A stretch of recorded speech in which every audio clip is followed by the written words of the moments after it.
we're going to talk about WWE Evolution. So, WWE Evolution happened this past Sunday. It was the first ever all-women's pay-per-view. I watched it because I wanted to give that show a chance. I think the women have been doing very great the past few years. My thoughts on the pay-per-view. I thought it was a decent pay-per-view. I do not think that it got as much advertisement as it should have. I think for that, the WWE trying to do the Evolution pay-per-view with this Crown Jewel pay-per-view, which I talked about a few episodes ago, but I'll say it again. Crown Jewel, they're doing a pay-per-view in Saudi Arabia, which obviously Saudi Arabia government, they don't really want the women to compete there. So I felt it was the WWE's way of trying to give the woman like, hey, this is your show. This is your show to shine because you can't do it in Saudi Arabia. I thought the presentation was decent. I do feel there was a lack of shout out to yesteryear stars, and any wrestling fans that are listening, I'm sure you'll agree. I was not happy that they didn't really talk about women of the past, even if they weren't wrestlers, but just notable women. Sherry Martel, famous wrestling manager. Sable, Miss Jackie, Luna Vachon, who was the first female wrestler to appear in a WWE video game. And that video game, I can't remember what it was, but I think it was like for Sega Genesis. So it was a long time ago. And then China. I mean, China is the epitome of the message that WWE's trying to saying that the women could be just as good as the men. The women wrestlers could do just as good as the men. China was the epitome of that because she was the first female wrestler who wrestled against the guys. She was a bodybuilder. She could take on the guys. She won belts that the men won. She wrestled against men, and she won. And she was just very dominant. And her gimmick was the Ninth Wonder of the world. And she was an inspiration to a lot of girls because in the 90s, at least in WWE, you didn't really see a woman go against wrestlers like Chris Jericho or whatnot. You didn't see that happening.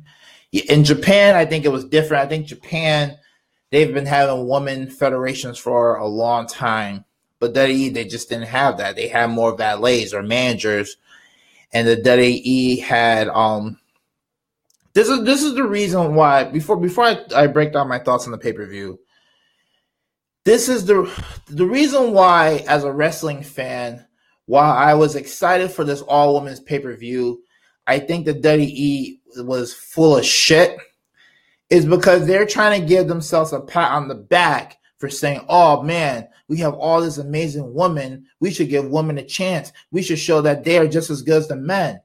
But the history to get to that pay-per-view was all WWE's doing. This wasn't a case where, say, the United States government said, okay, women couldn't wrestle until the year 2000. No. That was never the case. Because you've had women wrestlers from Mae Young, Fabulous Moolah back in the day. You had wrestlers like Trish Stratus and Lita in the 90s and whatnot. But to be honest, I started watching wrestling in the mid-90s. For the most part, the women were relegated to comedic fodder, to second thoughts. They were relegated to bra and panty matches, lingerie matches, mud wrestling matches, pretty much any type of sexual matches that will appease to the males, because back in the day, the demographic, especially of the Attitude Era, were males 18 to under 40. It was an edgier product back then. It wasn't the family-friendly product you see today. It was much edgier back in the day. And that's what got me hooked. And if you talk to a lot of people my age, they still talk about the era and the people of that day, how wrestling was just rocking back then. But the women were more shown for the looks. I remember they did the calendars, the bikini matches, the bra and panties, all types of stuff. They had the woman wrestle, but they didn't really give the women long matches. Because I remember wrestlers like Miss Jacqueline who could wrestle. She was great. But they didn't give her much of a chance. They didn't give her like a 15-minute match like they do the women of today. They never did that stuff. Chyna was the only one where they kind of let her get a little bit more shine because she could hang with the men, and it showed. So we went from that in the 90s, and then they had Trish Stratus and Lita, and they started doing those a lot of good matches. They may evented Monday Night Raw, which was historic.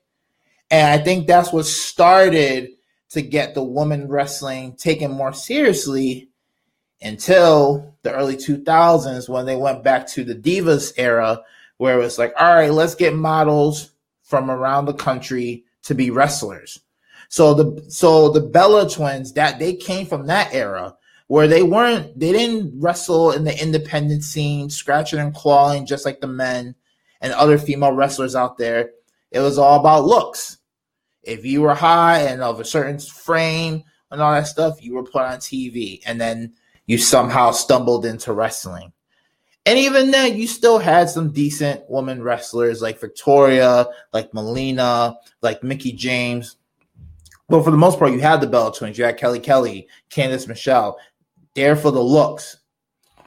It wasn't really until recently, I would say in the past 4 or 5 years, where, with the addition of NXT, which is the kind of the alternative brand, it's the brand where, newcomers test their feet before they get brought up to the main stage, where you had the women wrestlers like Charlotte Flair, the daughter of Ric Flair, Sasha Banks, Bayley, and Becky Lynch. And they showed they had the matches that they had, and you're like, holy shit, these women can really go. And some of their matches were better than the men's. But while that was going on in NXT, and everyone was talking about the NXT, a lot of mainstream people that watch like Raw and SmackDown, they're not watching NXT. Like if you were to take the WWE audience, maybe 10 to 15% watch NXT. Maybe it's now maybe 25%. But back then it was like 15%. But 75%, they go to Raw, they go to SmackDown, and the women still weren't really taken seriously. They would have like maybe short matches, and it wasn't until one night they had like a 6-woman tag team match, and it lasted, I think, like a minute 30 seconds, and the fans were just pissed off, and they went on Twitter and they said, give women a chance. And then that's what started the movement of now where you have the first ever women's pay-per-view. And the WWE is trying to come out and trying to say, oh, look at this, it's monumental, blah, blah, blah. WWE does a lot of PR shit. I kind of hate that about WWE now, because back in the day, they just were focused on a good product. Now they kind of want to be like the philanthropists of the world. I mean, they do good work with the Susan G. Komen and Connor's Cure, which helps out kids that are affected by cancer. And they do, obviously, the military shows where they go overseas and they do the tribute to the troops and military for heroes and all that stuff. But I think sometimes WWE is so worried about being progressive and being like the feel good. It's almost like WWE's trying too hard to be like Starbucks, because we all know that Starbucks, yeah, they make good coffee, but they're always trying to promote some cause and whatnot. WWE is starting to be like that. It gets annoying from time to time because it's just like, I just watch WWE for escapism. I watch it just for entertainment. It's cool what you do behind the scenes and helping the causes and all that stuff, but you guys don't always have to be the forefront of that stuff. So with this all women's pay-per-view, it just, I think it was long overdue. I think this should have happened at least, I would say 10 years ago, honestly. But, hey, better late than never. But for all those people who are now watching wrestling, who are like, oh my God, they did an amazing thing. Again, go on Google, look up the facts. You will clearly see that WWE has not had the best history when it came to treating its women's wrestlers. There's a lot of bad shit that's happened back in the day. So that's a little history on how women were treated in the WWE. So we get to this women's pay-per-view. I thought it was a pretty good card. For me, I didn't like the whole Nikki Bella versus Ronda Rousey thing. Obviously, I know Ronda Rousey is the UFC fighter. She's coming in, and she's actually been very good for WWE. I'm surprised how she shows up every week. I thought she was going to be like Brock Lesnar, where you see her once in the blue moon. So I think Ronda's really taken to learning the craft and practicing. And that's all us fans want, is that if there's going to be an outsider, to at least put in the time to really show you care. Nikki Bella, I know she has a fan base. With the Total Bella show, she was with John Cena. I don't know if they're on again, off again. Who knows? I don't think it should have main evented that pay-per-view, to be honest. I think it should have been, I think it should have been Charlotte Flair versus Becky Lynch, just because that match stole the show. I thought it was a phenomenal match. And to be honest, if you want to talk about an example of maybe one of the best female wrestling matches of all time, you have to look at that match. It was the last woman, standing. It was just beautiful. It was the way the crowd was into it. It was a great storyline. Two best friends that one was getting all the limelight. Charlotte Flair was getting all the limelight, getting all the adulation, all the company press and all that stuff going on Good Morning America and all that stuff. You have Becky Lynch, who was pretty much ignored. She wasn't the golden child. She wasn't the golden girl. And she beat Charlotte, took the belt, and has taken the ball and run. A lot of people are saying she's like the female Stone Cold Steve Austin. And I know some fans are going to be like, that's blasphemous. But if you look at her progression, her character storyline the past few weeks, it's been phenomenal. It's really, really been special. So you add these two people, Becky Lynch kind of being the anti-hero, Charlotte Flair being the good babyface hero, and they told an incredible story in the ring. And Becky Lynch ended up winning the match, and the crowd went crazy. And it's even to the point where, where she's going around. She went to like a hotel, and the people in the hotel had a crowd, and were going chanting and going crazy for her. So she's really doing it well.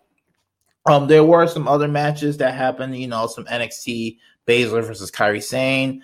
The Mae Young Classic, which I'm very sad that it's ended. You want to talk about just pure wrestling?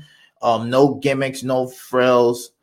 The Mae Young Classic on the WWE Network. They take 32 superstars from around the world, the independent scene, Japan, Mexico, you name it. They put them in this tournament and they just wrestle, women wrestling. And when you get to the later rounds, you see some incredible matches.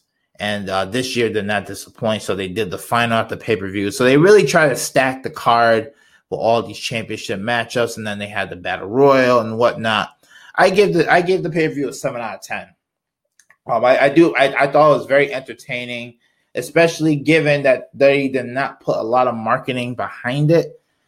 They actually put more marketing in the Crown Jewel pay-per-view, which is very, very controversial for WWE right now because they're going to Saudi Arabia. A lot of fans are not happy. With the whole journalists and all that, the journalists being killed and whatnot, and people think it's a money grab. Obviously WWE is a business, and if a country is giving you a bunch of money, business wise, you have to take it. Or how do you explain to your shareholders that you backed out of a almost $1 billion deal? That's tough to do, and I think a lot of wrestling fans don't understand that WWE is a publicly traded company. I don't think they understand that sometimes. They think it's just like, old school entertainment wrestling company, just like some of these other federations. Like, no, they're big time. They're global. And, I was listening to a podcast, Downtown and Kevin Castle, and they said they made a fair point. They're like, listen, why should the fans of Saudi Arabia be screwed out of seeing this match? They know how their government is. They live it that every day. All they want to do is just watch a WWE pay-per-view just like so many American fans and people around the world get the chance to do. They want to have that one or two times a year to watch the pay-per-view, escape, have fun, and then they go back to their daily lives. They know things are crazy in their own country. They live in that country. America, we know things are crazy in our country, but we still go about our daily lives. So they brought up a good point. So, because there's just a lot of controversy with the WWE right now. They're going to do the pay-per-view on Friday. I think at this point, WWE just wants to get rid of this pay-per-view and just move on. It's just been too much of a clusterfuck, in my opinion. Anyway, so Evolution, very great pay-per-view. Great pay-per-view. I just felt, instead of the packages of the current woman wrestlers saying, wow, first ever women's pay-per-view, what a historic moment, historic. I thought they could have done a proper video package highlighting some of the women that should have been there, especially China. I know China, she passed away. Just a lot of people don't understand. See, a lot of people don't understand Triple H, Hunter Hearst Helmsley. He did a lot of fucked up things back in the day. Right now, he's a good guy. He's married to Stephanie McMahon. They got some daughters. Everything's all peachy. That's how they try to do the image. But a lot of people don't know Triple H did a lot of backstage stuff when he was on the come up. And he used to go out with China, actually. And he cheated on China to go with Stephanie McMahon and ended up marrying Stephanie McMahon. But China was still in the company at the time. Jackie Lohner. That's her real name, but I just go by the character's name. So China, it was just awkward because not only did she get cheated on, but then all the company, a lot of people in the backstage ostracized her, made her feel like she was the pariah. So it was too awkward. She had to actually leave the company. And her life has never been the same. She just went down a bad path of drugs and alcohol, being in pornos and all that stuff. And then, she unfortunately passed away a couple years ago. But, obviously a lot of fans, a lot of people say like, Triple H kind of broke her heart and it fucked up her life. So, as much as Triple H is rewarded for the NXT and giving women a chance, because I will say that Triple H, he does know the game of wrestling, and he is the one giving the woman a chance and highlighting them and doing all that stuff. But let's not paint the guy like a saint. That's all I got to say on that. But I felt China definitely should have gotten something just because a montage, because she was really the epitome of, if there was a girl back in the day who could fight the men and take it to the men, it was China, because she did all of that stuff. So anyway, so where did we go from here with the WWE? The All Women's pay-per-view just finished. The crown jewel issues that they have going on. Last week I talked about Joe Kai, aka Roman Reigns. He is stepping away from WWE to fight his illness, to fight leukemia. So he's going to be gone for a long time. I don't know what stage or what type of leukemia he has. I know there's a lot of speculation on the internet, but for now, we're just hoping the best. We're hoping the best for him, and we're rooting for him. There's a huge gap right now because WWE, Roman Reigns was the guy who carried the company. He was the number one guy. He was the guy who put the company on his back. He was the babyface hero who signed autographs, did the Make-A-Wish visits. Because that's the thing a lot of people don't understand. A lot of these wrestlers make Make-A-Wish visits, and they visit these hospitals. They visit sick kids all the time because these kids want to see them. And I think these wrestlers are actually more accessible than like NFL, NBA players and all that stuff. And so Roman Reigns was going around the country, Make-A-Wish, press events, all this stuff. So he was really carrying the company. So this was a top guy who's suddenly gone. And WWE, they're forced to make new stars. This is the one thing that, I get annoyed with WWE was back in the Attitude Era in the 90s. Yeah, you had Stone Cold Steve Austin as the top guy, but you had The Rock. You had Mankind. You had The Undertaker. You had Triple H. You had a decent rotation of stars. WWE, I think they've been getting stuck in the all eggs in one basket type of nonsense. So I don't know who the number one person is going to be.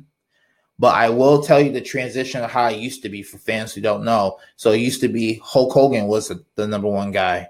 Then it went to Bret Hart. Then it went to Austin with The Rock for a little bit. And then went to John Cena and Roman Reigns. So now that Roman Reigns is gone, who's the number one star? And here's my take on what WWE should do. I think they just finished this all-women's pay-per-view. It's going to get good ratings. I think they should let the woman carry the company. Yeah, if they really want to come out and say we cherish the woman, we think the woman could do just as much as the men.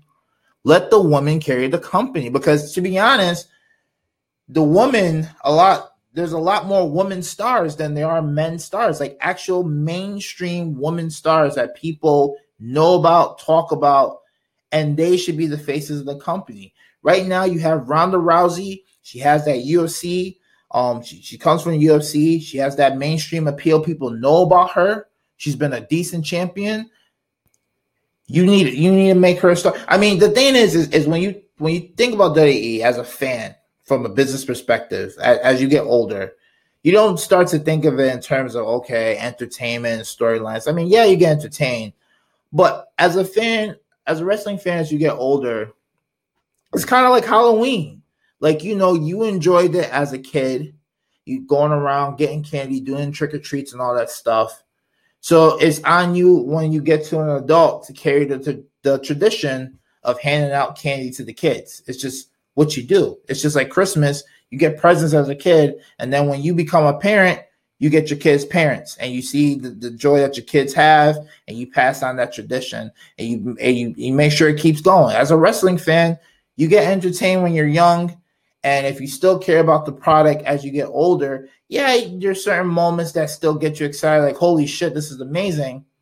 But other times you're just like, hey, this is for the kids. I'm glad that they're having a blast.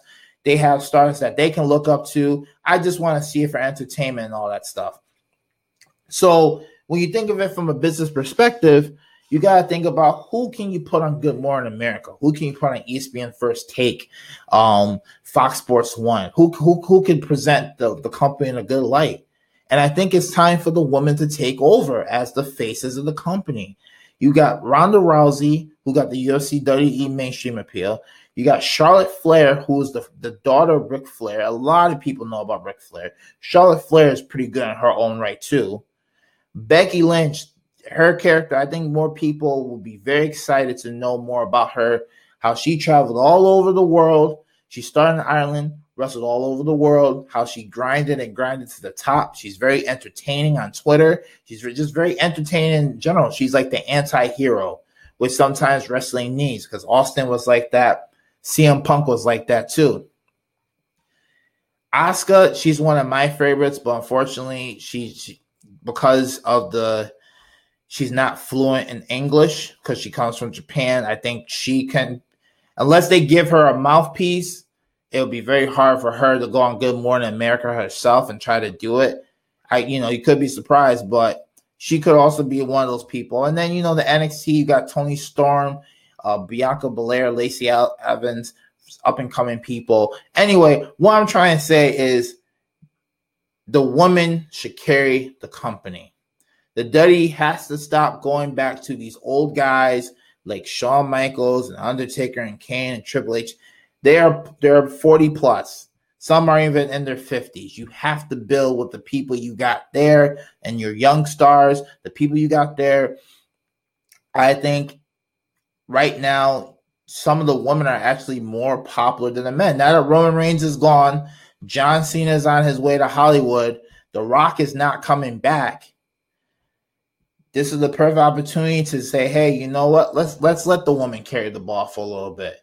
Let's let them bring in the eyes and the ratings and all that stuff. Because I think WWE will be pleasantly surprised how many fans truly do enjoy the woman. It's just not for father. It's just not for, there's an all-women's pay-per-view, and now that it's over, we don't care anymore. No, we still care about these characters. We still care about women wrestling. In fact, after that pay-per-view, I think people care even more, and they want the woman to get just as much storytelling, character development, and opportunities as the men. And it's not in terms of me trying to be on this progressive way. No, it's just the women wrestlers are really good. This is probably the best time I've seen for women wrestling in WWE. So embrace that and use that, and use the stars that you have to make the company go. So anyway, that's my wrestling rant. Sometimes I just get passionate about this stuff. I get passionate about as a wrestling fan. I'm sure people in the wrestling community, they understand that passion. We're always thinking about storylines and what star can come up and this and that. It's just the love we have, honestly. It's just the love we have. It's just like people who have love for cartoons or movies or TV show series, the character development, the storyline. They get frustrated if their favorite character is not getting a good storyline or this nonsense or behind the scenes. It's all the same. It really is. Anyway, this concludes another episode of the Just My Take podcast. You can find me on Instagram and Twitter at DexPC5. You can find me on Instagram at the Just My Take podcast page. If you follow me on DexPC5 on Instagram, take 1 minute, search Just My Take podcast. It's on there. Follow that page too, because I do post stuff on that page.